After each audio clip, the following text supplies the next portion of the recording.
আমার আল্লাহ মানুষকে শ্রেষ্ঠ বলে ঘোষণা করছিল। মানুষ শ্রেষ্ঠ এইটাই ঘোষণা করছিল। আমাদের আদি পিতা আদম আলাইহিস সালামকে সৃষ্টি করলো মাটি দিয়া সৃষ্টি করে ঘোষণা করলো যে মানুষ শ্রেষ্ঠ। বলছিল মাটির আদমকে প্রথম সৃষ্টি করিয়া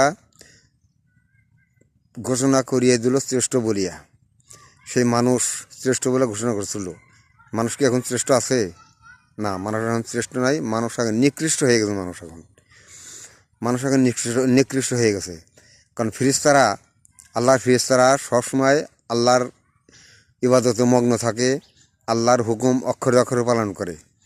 কিন্তু মানুষ আল্লাহর হুকুম মানে না, আল্লাহর হুকুম খেয়াল করে না, আল্লাহর বিধান মানে না মানুষ।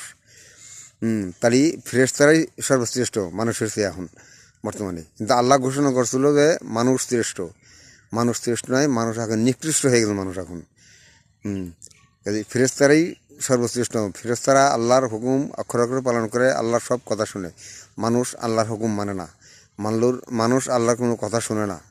কাজেই মানুষ এখন নিকৃষ্ট হয়ে গেছে কাজেই মানুষ শ্রেষ্ঠ ঘোষণা করলি মানুষ শ্রেষ্ঠ নাই, মানুষ আর নিকৃষ্ট হয়ে গেছে।